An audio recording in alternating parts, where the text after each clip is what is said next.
Friends, welcome to secret of சமையல். இன்னைக்கு நான் பார்க்க போறது ரொம்பவே வித்தியாசமான ஒரு ஹல்வா ரெசிபி. இது என்ன ஹல்வா அப்படின்னு பாக்குறீங்களா? இது வந்துட்டு சக்கரவள்ளி கிழங்குல செஞ்ச ஹல்வா. இந்த ஹல்வா செஞ்சு முடிக்க ஜஸ்ட் 10 மினிட்ஸ் தான் ஆகும். 10 நிமிஷத்துல ஒரு சூப்பரான ஹல்வா நம்ம வந்துட்டு ரெடி பண்ணிடலாம். சக்கரவள்ளி கிழங்கு வேக வச்சு வச்சிருந்தீங்கன்னா இந்த சூப்பரான ஹல்வா எப்படி செய்யறது அப்படின்னு பாக்கிறதுக்கு முன்னாடி நீங்க என்னோட சேனலுக்கு இப்பதான் முதல் முறையா வரீங்கன்னா இந்த வீடியோ கீழே இருக்கிற சப்ஸ்கிரைப் பட்டனை மறக்காம பிரஸ் பண்ணுங்க. பக்கத்துல இருக்கிற நோட்டிபிகேஷன் பெல்லையும் மறக்காம கிளிக் பண்ணிடுங்க. அப்பதான் என்னோட ஃபியூச்சர் நோட்டிபிகேஷன்ஸ் உங்களுக்கு உடனே வந்து சேரும். சரி வாங்க, இப்போ இந்த டேஸ்டியான சக்கரவள்ளி கிழங்கு ஹல்வா எப்படி செய்யலாம்னு பார்க்கலாம்.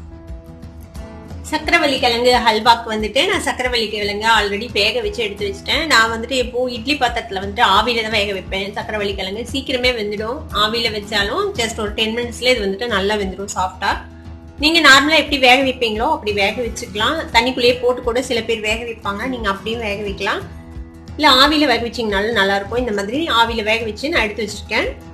இதுக்கு மற்ற இன்கிரீடியன்ஸ் என்னென்ன வேணும்னா, இதுக்கு வந்துட்டு பால் ஒரு 125 ml அளவுக்கு எடுத்திருக்கேன். ஏலக்காய் பொடி கொஞ்சம் ஒரு 1/4 டீஸ்பூன் அளவுக்கு ஏலக்காய் பொடி, முந்திரி பாதாம் எடுத்திருக்கேன். இந்த நட்ஸ் வந்துட்டு உங்களோட சாய்ஸ், உங்களுக்கு எது போடணும்னு விருப்பமோ அது நீங்க போட்டுக்கலாம்.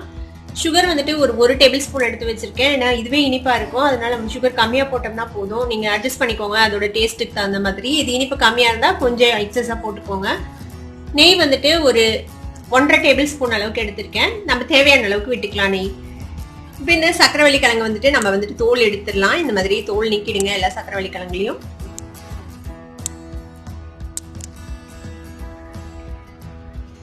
பாருங்க, தோல் வந்துட்டு நீக்கியாச்சு. அது நல்லா சாஃப்டா வெந்திருக்குது. அதனால நம்ம இது ஈஸியா மேஷ் பண்ண வரும். நீ ஸ்பூன் வச்சு மேஷ் பண்ணீங்கனாலே இது மேஷ் ஆயிடும். இது கொஞ்சம் ஹார்டா இருக்கிற மாதிரி தோணுச்சுன்னா நீங்க வந்துட்டு கிரேட் பண்ணிக்கோங்க. கேரட் துருவத்துல வந்துட்டு துருவி எடுத்துக்கலாம்.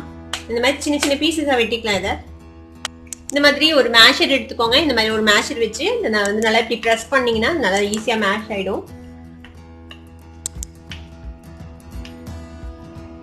நல்லா கட்டி இல்லாம இதை வந்துட்டு மேஷ் பண்ணிக்கோங்க. இது மாதிரி நல்லா மேஷ் பண்ணிக்கோங்க. பேன் அடுப்புல வச்சிருக்கேன். இதுல வந்துட்டு ஒரு 2 டீஸ்பூன் அளவுக்கு நெய் விட்டுருக்கேன். இதுல ஃபர்ஸ்ட் இந்த முந்திரி பாதாமை வந்துட்டு வறுத்து எடுத்துக்கலாம். முந்திரியும் பாதாமும் வறுபட்டுருச்சு. இப்போ இதை வந்துட்டு நம்ம ஒரு கப்ல எடுத்துடலாம். வறுத்த முந்திரி பாதாம வெளியில எடுத்துட்டு இப்போ இதே நெய்யில வந்துட்டு நம்ம மசிச்சு வச்சிருக்கிற இந்த சக்கரவள்ளி கிழங்கு சேர்த்திடலாம். இதை வந்துட்டு இந்த நெய்யில வந்துட்டு நல்லா ஒரு 5 மினிட்ஸ் வதக்கிக்கோங்க. ஃப்ளேம் வந்துட்டு மீடியம் டு லோல வச்சுக்கோங்க. அப்பதான் வந்துட்டு இது வந்துட்டு ஒட்டாம இருக்கும். இல்லை பேன்ல வந்துட்டு ஒட்டும் இந்த சக்கரவள்ளி கிழங்கு. முடிஞ்ச அளவுக்கு இதை வந்துட்டு நான்ஸ்டிக் பேன்ல செய்யுங்க. இல்ல வேற பேன்ல செஞ்சீங்கன்னா சக்கரவள்ளி கிழங்கு வந்துட்டு கீழே ஒட்டிக்கும். ஒரு 5 மினிட்ஸ் இந்த நெய்யிலேயே நம்ம வந்துட்டு வதக்கிக்கலாம். லைட்டா கலர் மாறும், அது வரைக்கும் நம்ம இதை வதக்கிக்கலாம். ஒரு 4 நிமிஷம் பக்கமா வதக்கிருப்போம். இங்க பாருங்க, நம்ம ஊத்துன நெய் ஃபுல்லும் இது அப்சர்வ் பண்ணிடுச்சு. இப்போ என்ன பண்ணானா, நம்ம எடுத்து வச்சிருக்கிற இந்த பால் இருக்குல்ல 125 ml ஆஃப் மில்க், அந்த மில்க் ஆட் பண்ணிடலாம். இதுல இந்த பால் சுண்ட வரைக்கும் நம்ம வந்துட்டு இதை வந்துட்டு வேக வச்சுக்கலாம். இதுல இப்போ ஃப்ளேமை கொஞ்சம் அதிகப்படுத்தி வச்சுக்கோங்க. இந்த பால் சுண்டணும்ல, அதுக்காக கொஞ்சம் ஃப்ளேம் அதிகப்படுத்தி வச்சுக்கோங்க.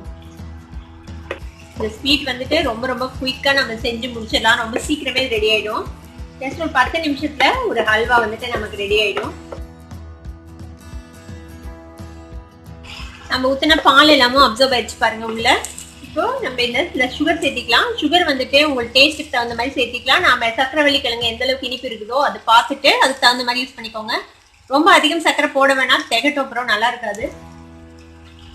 ஒரு டேபிள் ஸ்பூன் அளவுக்கு தான் போட்டுருப்பேன். இப்போ நம்ம செக் பண்ணிட்டு தேவைப்பட்டால் மறுபடியும் போட்டுக்கலாம். இதுவே சரியா இருக்கும்னு நினைக்கிறேன் நான். இதையும் நல்லா மிக்ஸ் பண்ணி இந்த சுகர் மெல்ட் ஆகி திருப்பியும் இது கெட்டி பண்ணோம். அது வரைக்கும் நம்ம இதை வந்து நல்லா திருப்பியும் கிளறிக்கலாம். இப்போ இதுல நம்ம எடுத்து வச்சிருக்கிற ஏலக்காய் பொடி சேர்த்திடலாம். இது கூடவே இன்னும் ஒரு 2 டீஸ்பூன் அளவுக்கு நெய் சேர்த்திக்கோங்க.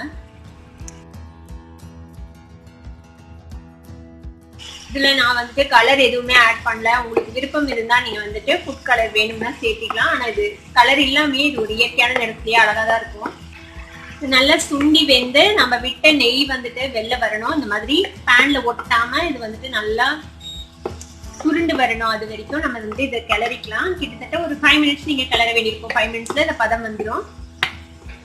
பாருங்க, நம்ம பதம் வந்துருச்சு. இதுதான் அந்த பதம். ஒரு மாதிரி கிளாஸியான ஒரு டெக்ஸ்சர்ல இருக்கு பாருங்க. நெய் நம்ம விட்ட நெய் எல்லாம் வெளியில வர ஆரம்பிச்சிட்டு பாருங்க. இப்போ இதுல நம்ம வறுத்து வச்சிருக்கேன் இந்த முந்திரி பருப்பு பாதாம் பருப்பு சேர்த்திடலாம். இதையும் மிக்ஸ் பண்ணி விட்டுருங்க இதோட.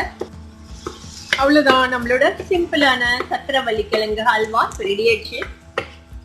இந்த அருமையான சக்கரவள்ளி கிழங்கு அல்வாவை நீங்களும் ட்ரை பண்ணி பார்த்துட்டு எப்படி இருந்தது அப்படின்னு கமெண்ட்ஸ்ல ஃபீட்பேக் கொடுங்க. இந்த வீடியோ உங்களுக்கு பிடிச்சிருந்ததுன்னா சப்ஸ்கிரைப் பண்ணுங்க, பக்கத்துல இருக்கிற பெல் ஐகானை கிளிக் பண்ணுங்க, அப்பதான் என்னோட நோட்டிபிகேஷன்ஸ் உடனே உங்களுக்கு வந்து சேரும். லைக் பண்ணுங்க, ஷேர் பண்ணுங்க. தேங்க்யூ ஃபார் வாட்சிங் this video viewers. Bye by.